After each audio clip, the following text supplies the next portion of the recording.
আমার সেই অপূর্ব সুবাস আমি পাচ্ছি, সেই স্বর্গীয় সুগন্ধ।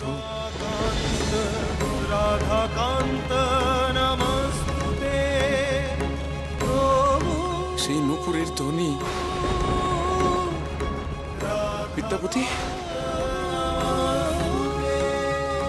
বিদ্যাপতি, তুমি পাচ্ছ সেই স্বর্গীয় সুগন্ধ? পাচ্ছ বিদ্যাপতি? এর আগেও দাদাকে হত্যা করার চেষ্টা করা হয়েছে, তাই এমন তো হতেই পারে যে কেউ বা কারা আড়াল থেকে তাকে গন্ধ শুকানোর চেষ্টা করছে। পায়ে নূপুর পরে হেঁটে তাকে বিশ্বাস করাচ্ছে যে সেই নূপুরের আওয়াজই ভগবানের। আজ এইসবের উৎস আমি খুঁজে বার করবই।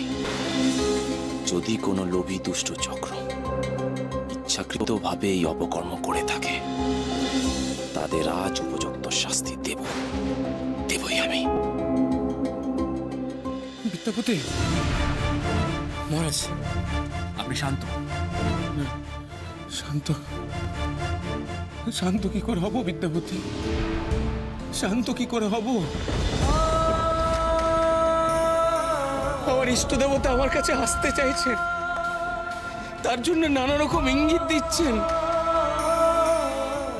কিন্তু আমি এতটাই অক্ষম যে আমি তাকে আনতে পারছি না বিদ্যাপতি, আনতে পারছি না। মহারাজ, আমি খোঁজ করছি, এই সুগন্ধের সন্ধান আমি করছি। আপনি আপাতত শান্ত হন, নিজের কক্ষে গিয়ে বিশ্রাম নিন, আমি দেখছি। বিদ্যাপতি, বিদ্যাপতি, আমি আমার প্রভুর দর্শন পাবো তো? বিদ্যাপতি, বিদ্যাপতি, আমি আমার প্রভুর দর্শন পাবো তো? মহারাজ, কে আমাকে সেই সন্ধান দেবে? কে? আমি দেখছি মহারাজ, আমি দেখছি। আপনি আপাতত নিজের কক্ষে কি বিশ্রাম নিন, আমি দেখে নিচ্ছি।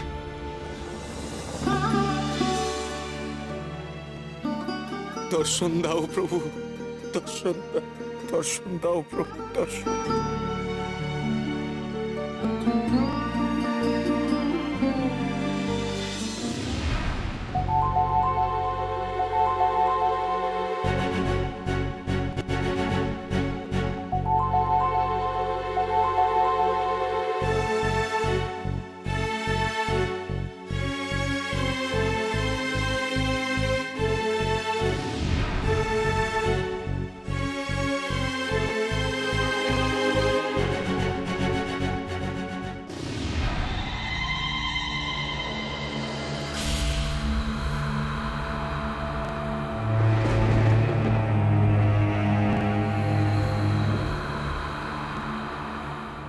বাতাসে চন্দনের সুবাস,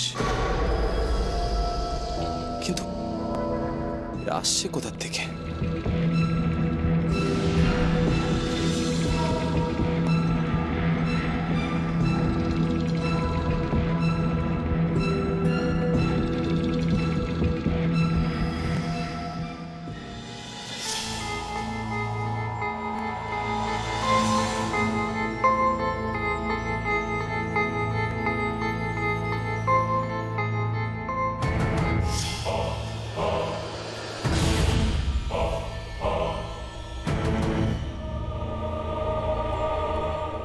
চম্পক ফুলের সুবাস, কিন্তু এখন এখানে চম্পক ফুলের সুবাস আসবে কোথা থেকে?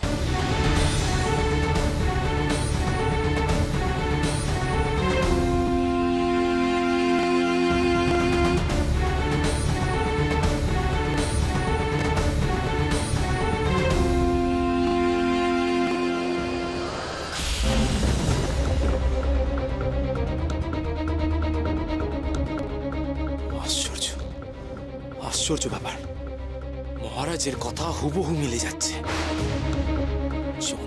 সুভাষ, চাপা ফুলের সুভাষ আর ক্রুরের সুগন্ধ। তার মানে মহারাজ ঠিক কথাই বলেছেন, ভক্তির আবেগ থেকে ভুল কিচ্ছু বলেননি।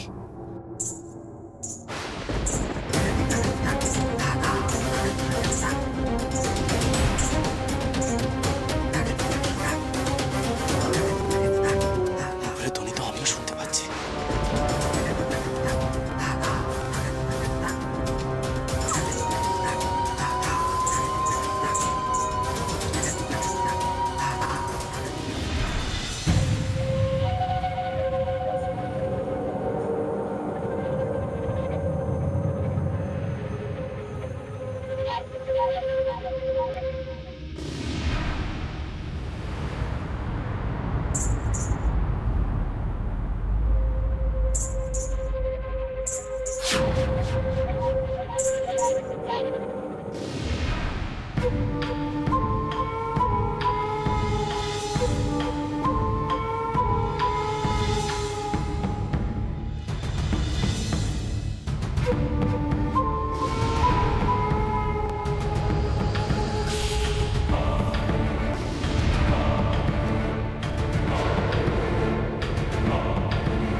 শ্রীকৃষ্ণ মন্দিরে একজন উপজাতি মহিলা, যদিও পতিত পাবন শ্রী ভগবানের মন্দিরে জাতি ধর্ম নির্বিশেষে সবাই আরাধনা করতে পারে, তো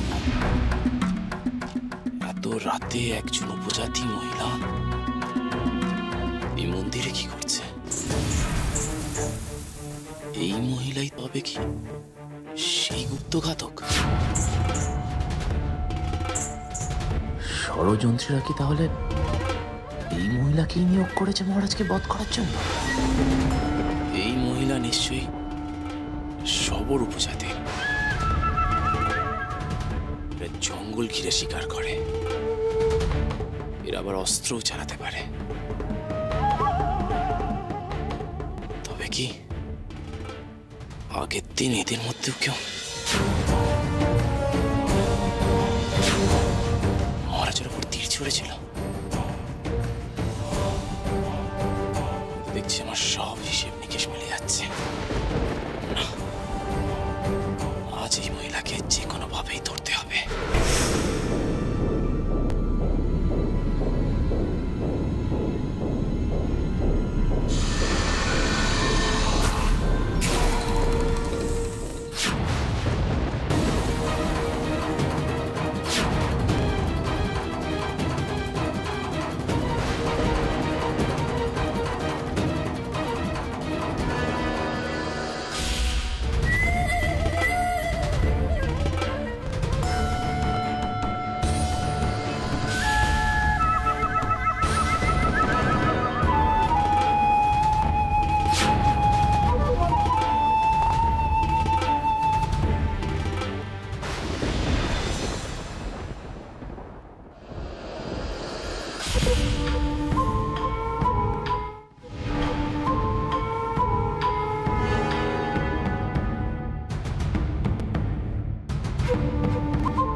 যাক, শত্রু শেষ। যাই, নিজের মুখে সংবাদটা দিয়ে আসি।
বাবা কি কি হয়েছে বাবা তোমার?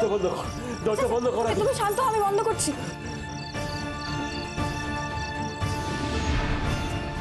বাবা কি হয়েছে বাবা? শরীর ঠিক আছে তোমার?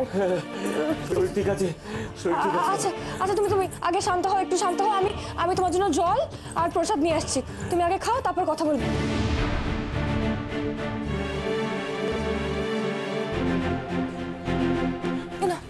বাবা না তো তুমি, হ্যাঁ সত্য না, জল না, জল খাও।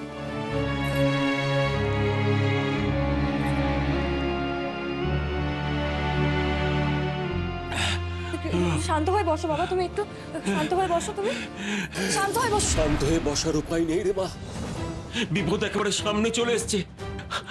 আমি যে ভয়টা পাচ্ছিলাম সেটাই হতে চলেছে রে। বাবা ঠিক মতন না বললে আমি কি করে বুঝবো, বলো কি হয়েছে? নীল মাধবের দিকে সবার নজর পড়েছে রে মা। আগে 3 ভল্ল, আজকে 3 জন সন্ন্যাসী সন্ন্যাসিনী, এরপর তো ব্রাহ্মণরা চলে আসবে সৈন্য সামন্ত নিয়ে। আমি আমার নীল মাধবকে রক্ষা করতে পারবো না রে মা, রক্ষা করতে পারবো না। ঠিক রক্ষা করতে পারবে বাবা, তুমি এখনই কেন এত ভেঙে পড়ছো? আমরা অহিংস হতে পারি বাবা, কিন্তু আমাদের ইষ্ট দেবতাকে রক্ষা করার জন্য আমরা প্রাণ দিতেও প্রস্তুত। মারে সতর্ক থাকতে হবে আমাদের, সতর্ক। আমি এরপর থেকে আরো গভীর রাতে নীল মাধবকে দেখতে যাব, যাতে কেউ দেখতে না পায়। আরো রাতে ওই গভীর জঙ্গলে যাবে বাবা? এছাড়া কোনো উপায় নেই রে আমার, কোনো উপায় নেই। নীল মাধব আছে তো, নীল মাধব আমাকে রক্ষা করবে। আর তোরা মেয়েরা তীর ধনুক নিয়ে গভীর জঙ্গল অব্দি পাহারা দিবি। সতর্ক থাকতে হবে, সতর্ক। একটু অসতর্ক, অসাবধানতা হলে ওরা আবার ভগবানকে চুরি করে নিয়ে যাবে রে মা, চুরি করে নিয়ে যাবে। না বাবা, তুমি নিশ্চিন্তে থাকো। আমার জীবন থাকতে কেউ নীল মাধবকে তোমার থেকে কেড়ে নিয়ে যেতে পারবে না।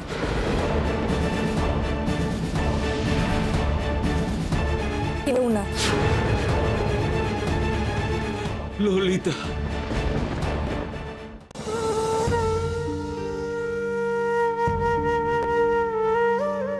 আমি তোমাকে বোঝাতে পারবো না গুন্ডিচা যে আমার মন কতটা উতলা হয়ে আছে, কতটা চঞ্চল হয়ে আছে। আমার প্রভু আমার কাছে আসতে চাইছেন, কিন্তু তিনি পারছেন না, আমার প্রভু আমার কাছে আসতে। স্বামী, স্বামী এত উতলা হবেন না। প্রভু যদি চান আপনার কাছে আসবেন, তাহলে জগতে কোনো শক্তি নেই তাকে বাধা দেবে। ঠিক আসবেন তিনি। আমিও তো তাই ভাবছি গুন্ডিচা, কোনো এক শক্তি আমার প্রভুকে আমার কাছে আসতে দিচ্ছে না। না হলে আমার আকুল প্রার্থনাকে তিনি এভাবে উপেক্ষা করতে পারতেন না।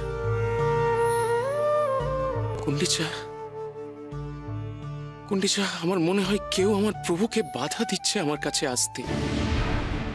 হ্যাঁ গুন্ডিচা, আমার মনে হয় আমার প্রভুকে কেউ বেঁধে রেখেছে, তাই তিনি চেয়েও আমার কাছে আসতে পারছেন না। না স্বামী, সর্বশক্তিমান ঈশ্বরকে কে বাধা দেবে? আপনি দয়া করে শান্ত হন।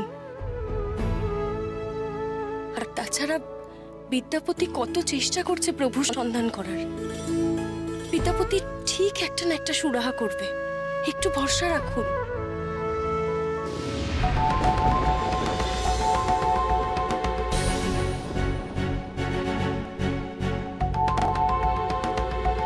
দাদা, দাদা, দাদা সর্বনাশ হয়ে গেছে দাদা। কি সর্বনাশ হয়েছে? বিদ্যাপতি আর ইহজগতে নেই দাদা।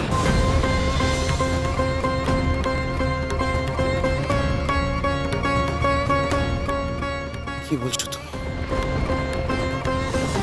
কি বলছো চন্দ্রকেতু? তুই কি বলছো?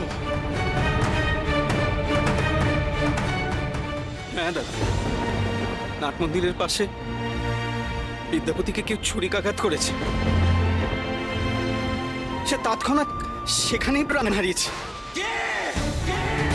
কে ছুরিকাঘাত করেছে? না না, এ আমি বিশ্বাস করি না। না, এ হতে পারে না। আমি বিশ্বাস করি না, বিশ্বাস করি না আমি। আমি যাব, আমি নিজে যাব, আমি নিজে আগে দেখবো তাকে। বিদ্যাপতি,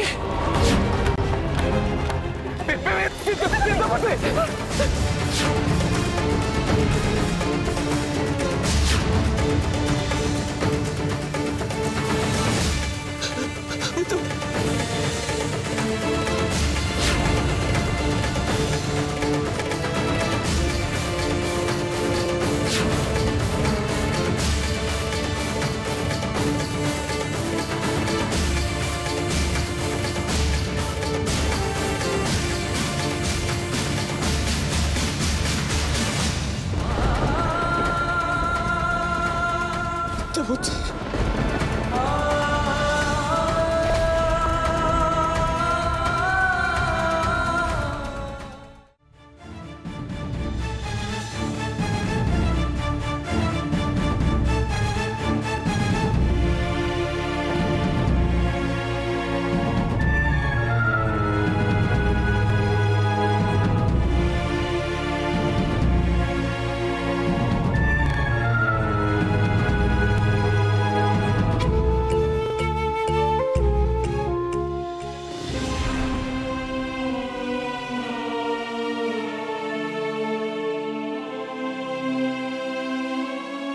বিদ্যাপতির অবস্থা এখন কেমন রাজবৈদ্য?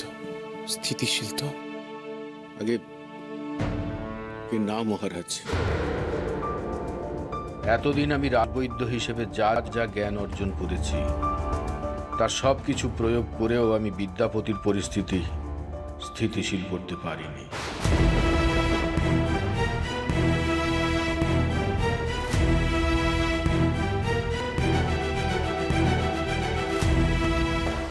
কাল সারা রাত ধরে আমি চেষ্টা করেছি, বিদ্যাপতির পরিস্থিতি স্থিতিশীল হয়নি। সমস্ত চেষ্টা আমার ব্যর্থ হয়ে গেছে। আপনি এমন করে বলবেন না রাজবৈদ্য, আপনাকে কিছু একটা করতেই হবে। আমার বিদ্যাপতিকে আপনাকে বাঁচাতেই হবে। চেষ্টার তো আমি কোনো ত্রুটি রাখছি না মহারাজ, কিন্তু রক্তক্ষরণ যে কিছুতেই বন্ধ হচ্ছে না, জ্ঞানও ফিরছে না, নারীর গতির স্পন্দনও ধীরে ধীরে ক্ষীণতর হয়ে আসছে।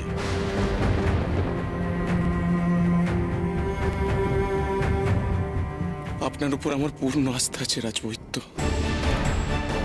আপনি দয়া করে বিদ্যাপতির চিকিৎসার কোনো ত্রুটি রাখবেন না। আমি আমার কোষাগার উন্মুক্ত করে দিচ্ছি। রাজবৈদ্য, বিদ্যাপতি শুধু আমার মন্ত্রী নয়, আমার স্ত্রী গুন্ডিচা তাকে ভাইয়ের মতো ভালোবাসে, সন্তানের মতো স্নেহ করে। আর বিদ্যাপতির যদি কিছু হয়ে যায়, গুন্ডিচা একেবারে ভেঙে পড়বে। মহারাজ, যে ছুরি দিয়ে বিদ্যাপতিকে আঘাত করা হয়েছিল তাতে মাখানো ছিল কালকেউটের বিষ। তারই তীব্র প্রতিক্রিয়া শুরু হয়েছে বিদ্যাপতির দেহে। তবে দেশে সমস্ত বৈদ্য এবং কবিরাজদের সংবাদ প্রেরণ করা হয়েছে, তারা এখনই এসে পড়বেন। মহারাজ, আমি কিন্তু কোনো আশ্বাস দিতে পারছি না। বিদ্যাপতির মৃত্যু নিশ্চিত করতেই এ কাজ করা হয়েছে। মহারাজ, এর আগে আপনার উপর প্রাণঘাতী আক্রমণ করা হয়েছে, আর এবার বিদ্যাপতি। আমি নিশ্চিত এর পিছনে গভীর ষড়যন্ত্র আছে। দোষীদের খুঁজে বার করে শাস্তি দিন মহারাজ, না হলে আবার এই ঘটনা ঘটবে। শাস্তি দেব গুন্ডিচা, সব দোষীদের শনাক্ত করে শাস্তি দেব।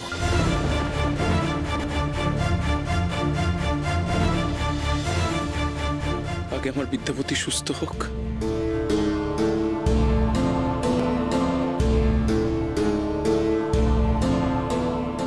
হে কৃপা সিন্ধু, হে মধুসূদন, হে করুণাময়, আমার বিদ্যাপতিকে সুস্থ করে দাও, আমার বিদ্যাপতিকে সুস্থ করে দাও হে কৃপা সিন্ধু, আমার বিদ্যাপতিকে সুস্থ করে দাও।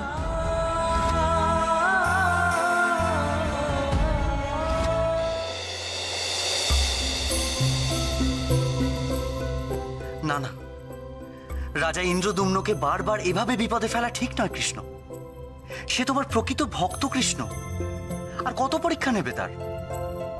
এ তোমার কেমন বিচার দাদা? বিশ্বাবসু নীলমাধবকে জগৎ সংসারের থেকে বিচ্ছিন্ন করে গোপন গুহায় রেখে দিয়েছে। মর্তের মানুষ নীলমাধবের করুণা থেকে বঞ্চিত হচ্ছে, জানতেও পারছে না তার মহত্ব। এটা তো এক ধরনের স্বার্থপরতা। অকারণে বিশ্বাবসুর ওপর রুষ্ট হইও না ভগিনী সুভদ্রা। বিশ্বাবসু আমার অন্ধ ভক্ত, তাই সে আমাকে হারিয়ে ফেলার ভয়ে আমাকে বেশি করে আঁকড়ে ধরে রাখতে চাইছে। সেই কারণেই নীলমাধবকে সে গোপন স্থানে রেখে দিয়েছে। একে তুমি স্বার্থপরতা বলতে পারো না।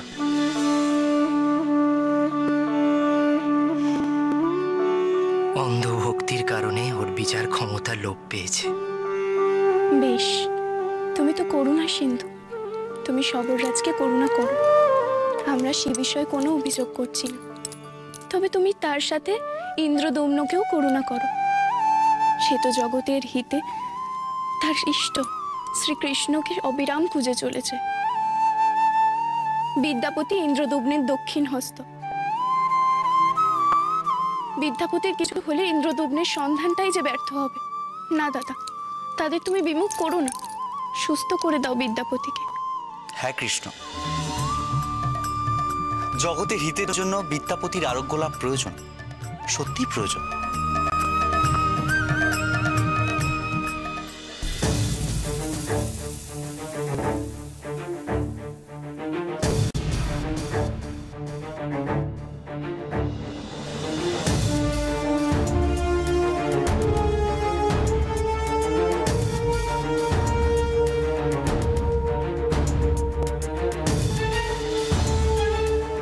শোনো সবাই, খুব সতর্কভাবে সকলে মিলে জঙ্গল পাহারা দিতে হবে আমাদের। বিপদ কিন্তু যে কোনো দিক থেকে আসতে পারে, তাই খুব সতর্ক থাকতে হবে আমাদেরকে। আমরা ছোট ছোট 2-3টে দলে ভাগ হয়ে গোটা জঙ্গলে ছড়িয়ে পড়ব। তোমরা দুজন ওই প্রান্তে থাকবি জঙ্গলের, তোরা ওই দিকে, আর তোরা দুজন আমার সাথে থাকবি। আমরা জঙ্গলের গভীর দিকটায় যাব। চল বেরিয়ে পড়ি। আচ্ছা ললিতা, যদি কোনো বিপদ আপদ হয় তাহলে বুঝবো কি করে? সত্যি তো আমরা একে অপরের থেকে কত দূরে আছি, তোকে ডাকবো কিভাবে? ভালো কথা মনে করেছিস। শোন সবাই, যদি কোনো বিপদ আপদ হয় বা সংকটজনক কিছু আমরা দেখতে পাই, তাহলে আমরা মুখ দিয়ে এরকম শব্দ করব। বুঝতে পেরেছিস সবাই? কর, তোরা কর দেখি। বেশ, সবাই বুঝে গেছিস? তাহলে বেরিয়ে পড়ে এবার। চল আমরা গভীর জঙ্গলের দিকে যাই।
বলুন, আপনি চুপ করে থাকবেন না, কিছু বলুন।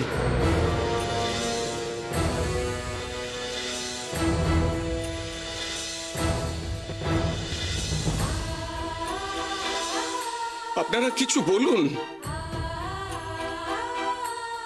আপনারা এভাবে চুপ করে থাকবেন না।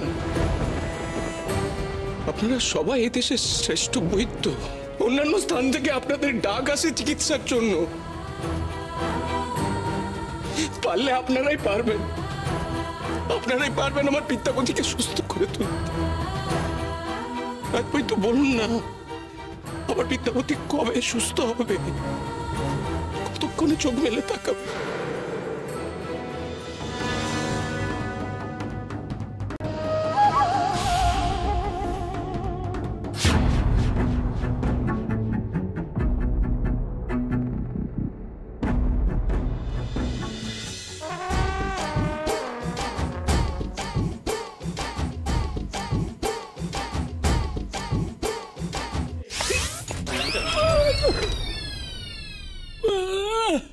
বলে গেলাম।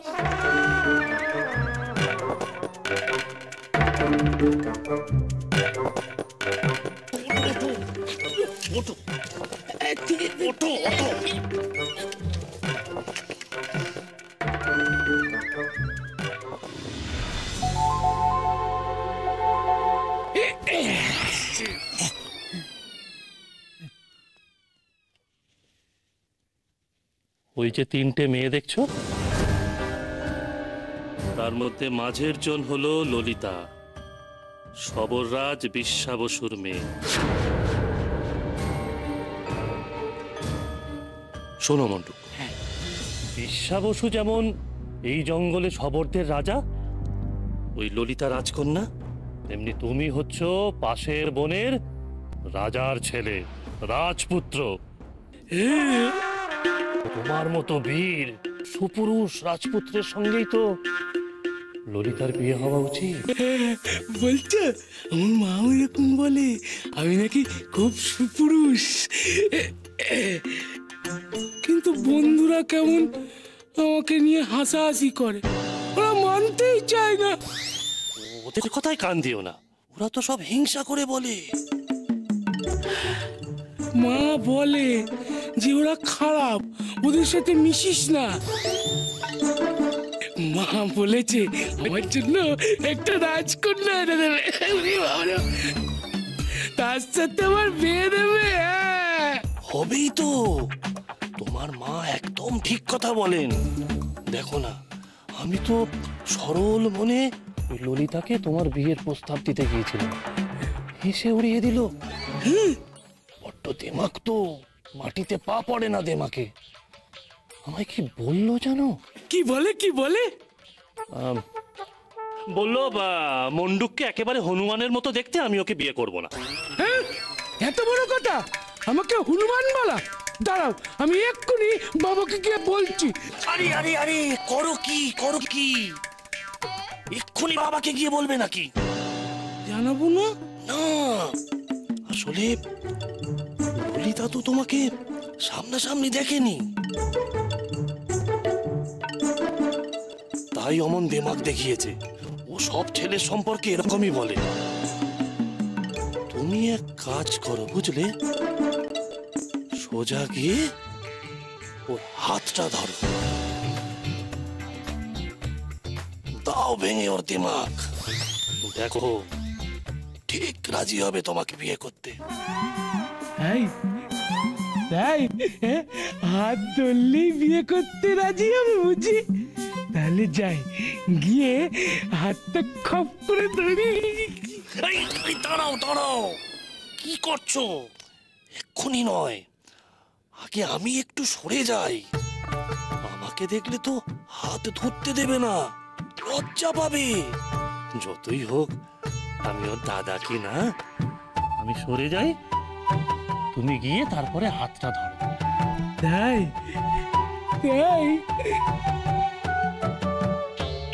হাত ধরলেই আমার সাথে বিয়ে করতে রাজি হয়ে যাবে বুঝি?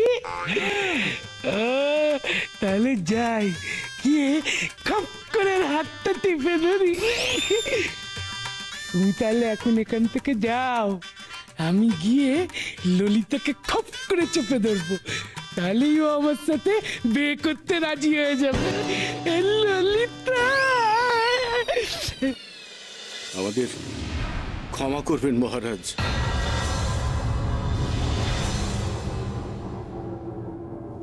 আমি আগেই আপনাকে বলেছিলাম বিদ্যাপতির সারা দেহে বিষ ছড়িয়ে গেছে, বাঁচার আশা খুবই ক্ষীণ।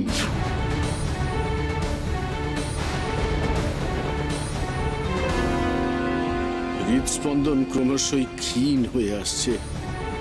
সূর্যাস্তের পরেই হয়তো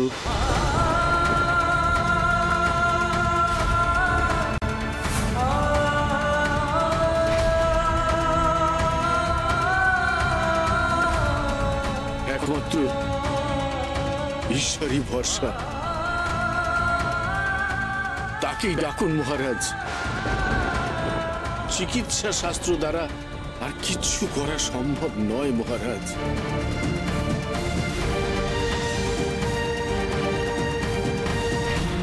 এবার তার মায়া ত্যাগ করুন মহারাজ।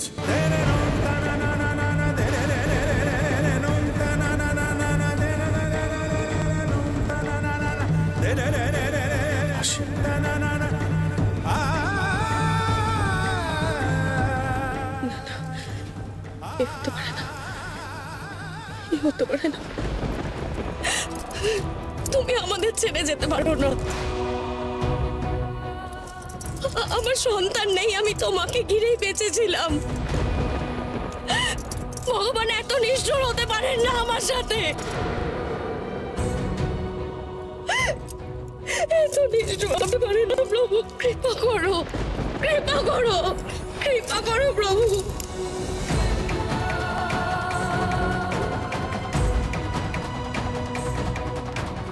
ভগবানের উপর বিশ্বাস রাখো গুন্ডিচা।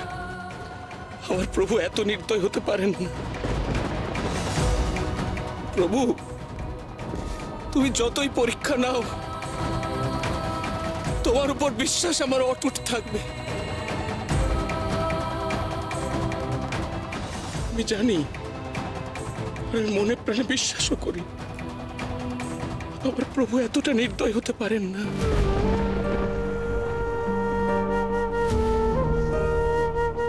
প্রভু, আমার বিদ্যাপতির জীবন ফিরিয়ে দাও প্রভু। আমার বিদ্যাপতিকে সুস্থ করে দাও। কৃপা করো প্রভু, কৃপা করো।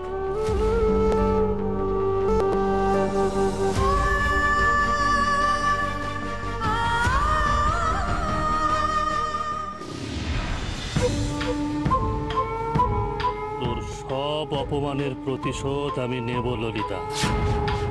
তোর জীবন আমি যদি না বিষাক্ত করে তুলতে পারি, আমার নাম ভল্ল নয়।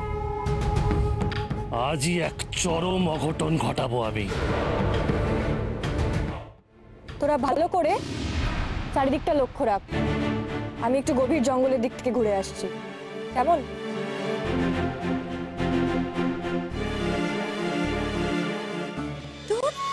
ভাল লাগে না।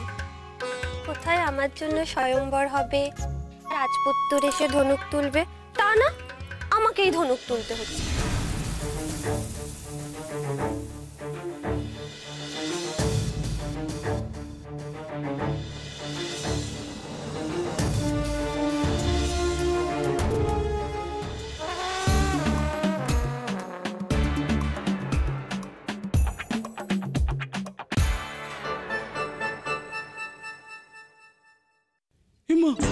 এখন যে এখানে তিনজনকে দেখলাম, এখন তো দেখছি একজন।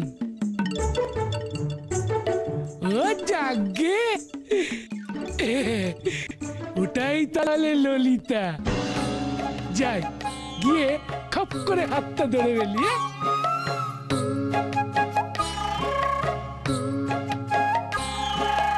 ললিতা, তোর বই ধরো।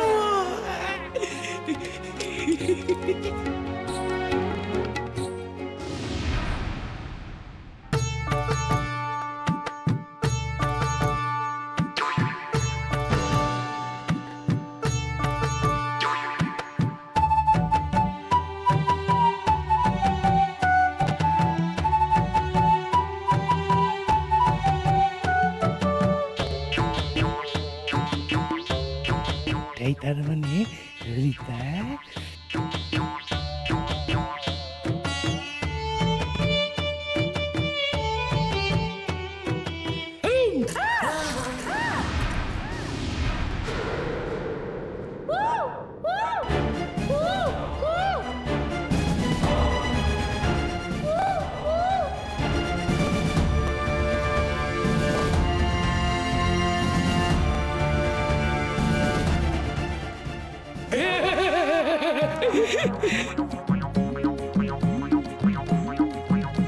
যা ফন্দি এঁটেছিলাম সব ঘেঁটে দিল বোকাটা। আরে আরে কাকে ধরতে গিয়ে কাকে ধরলো? কে তুমি? আমি তোমার দিমাগ ভাঙতে এসেছি, মট মট করে ভেঙে দেবো। দেখি তো তোমার পা দিমাগে মাটিতে আছে কিনা। মাটিতেই আছে। এবার বলো তুমি আমার সাথে বিয়ে করবে কিনা। আমি কিন্তু দেশি মানুষ নই বাবা, আমি হলাম গিয়ে রাজপুত্তুর। রাজপুত্তুর? ভগবান সত্যি সত্যি মুখ তুলে চাইলো তাহলে? এই কি ভাবছো কি? হাত ধরবে কিনা বলো, নইলে কিন্তু আমি বাবাকে বলে দেবো। এত তাড়াতাড়ি হাত বাড়িয়ে দেবো? না না, বড্ড হ্যাংলা মনে হবে। তার চেয়ে বরং একটু ভয়, একটু লজ্জা দেখাই।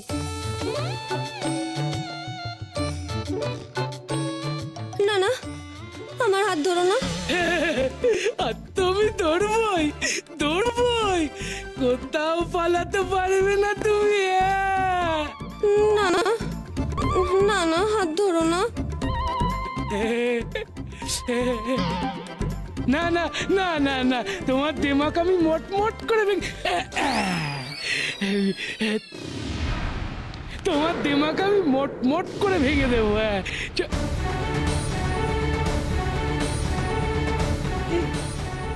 কারা তোমার বন্ধু নাকি?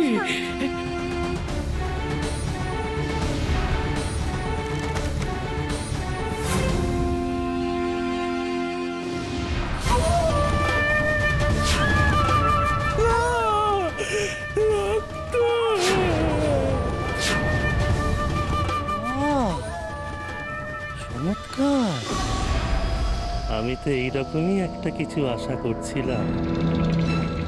নাক কাটলো মন্ডুকে, লাভ হলো আমার। এবার তো আমি এই তীরটা ললিতার দিকেই ঘুরিয়ে দেব।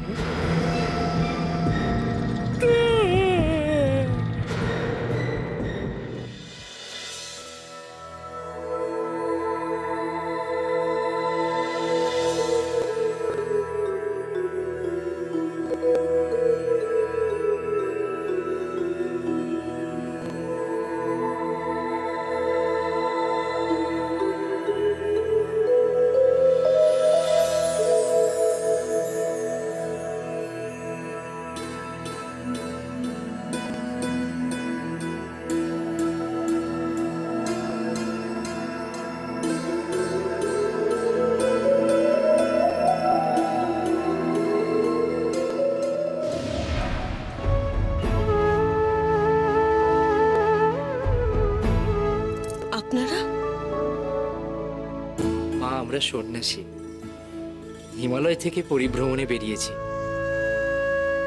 দেশ দেশান্তর ঘুরে এসে আপনার রাজধানীতে এসে শুনতে পেলাম মহারাজ নাকি কোনো স্বর্গীয় সুবাস আর নূপুরের ধ্বনি শুনতে পেয়েছেন।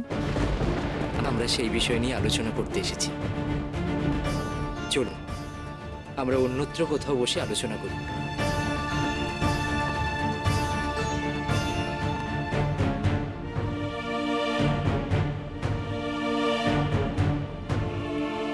আপনারা আমাকে ক্ষমা করবেন।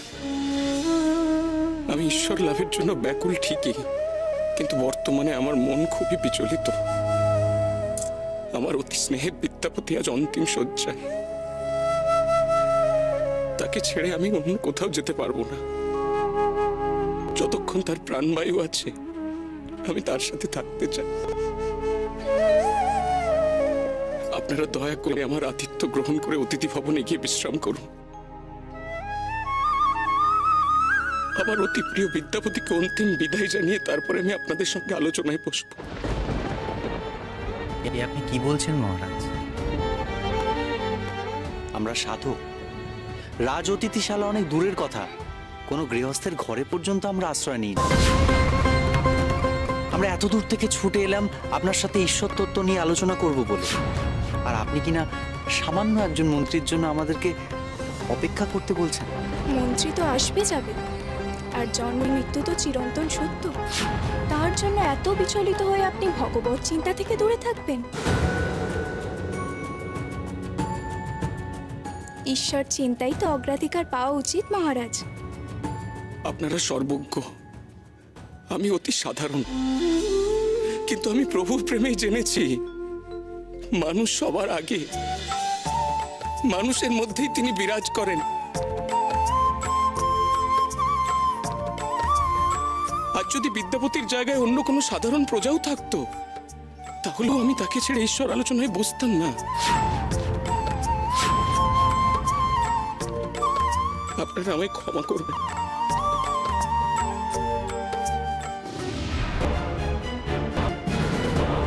বিদ্যাপতি, বিদ্যাপতি কি হচ্ছে?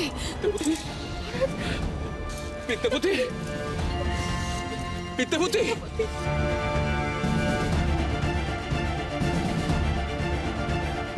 বিদ্যাপতি।